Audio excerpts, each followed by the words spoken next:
ଘରେ ତମ ସ୍ତ୍ରୀ ଥାଉ ଥାଉ ଆଉ ଜଣଙ୍କ ସ୍ତ୍ରୀର ସ୍ୱୀକୃତି ଦେଲେ କଣ ହବ ତମ ପ୍ରଥମ ସ୍ତ୍ରୀର ଅବସ୍ଥା ଆଉ କଣ ହବ ତମ ଦ୍ୱିତୀୟ ସ୍ତ୍ରୀର ଅବସ୍ଥା?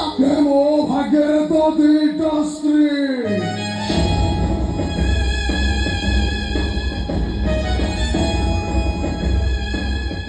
ମୁଁ একটা কথা চিন্তা করবি কাই এটা রাজা দশরথଙ୍କର ତିନିଟା ସ୍ତ୍ରୀ ଥିଲେ এটা ମୋର ତ ଗୋଟାଏ କମି ଯାଇଛି ମୁଁ ଭାବୁଛି ଆର ସପ୍ତାହକୁ ଆଉ ଗୋଟେ ବାହା ହେଇ ତାଙ୍କ ସଙ୍ଗେ ସମାନ ହେ ଭଗବାନ ତମେ ସେମିତି ମଣିଷ ତମକୁ ଚିହ୍ନିବାରେ ମୋର ଭୁଲ ହେଇଯାଇଥିଲା। ଆରେ ଘରେ ଯଦି ତମ ସ୍ତ୍ରୀ ଥିଲା ତାହେଲେ ମତେ ବାହା ହଉଥିଲ କାହିଁକି? ମୁଁ ବି ସେଇ ପ୍ରଶ୍ନ ତୋତେ ପଚାରୁଛି ତୁ ମତେ ବାହା ହଉଥିଲୁ କାହିଁକି?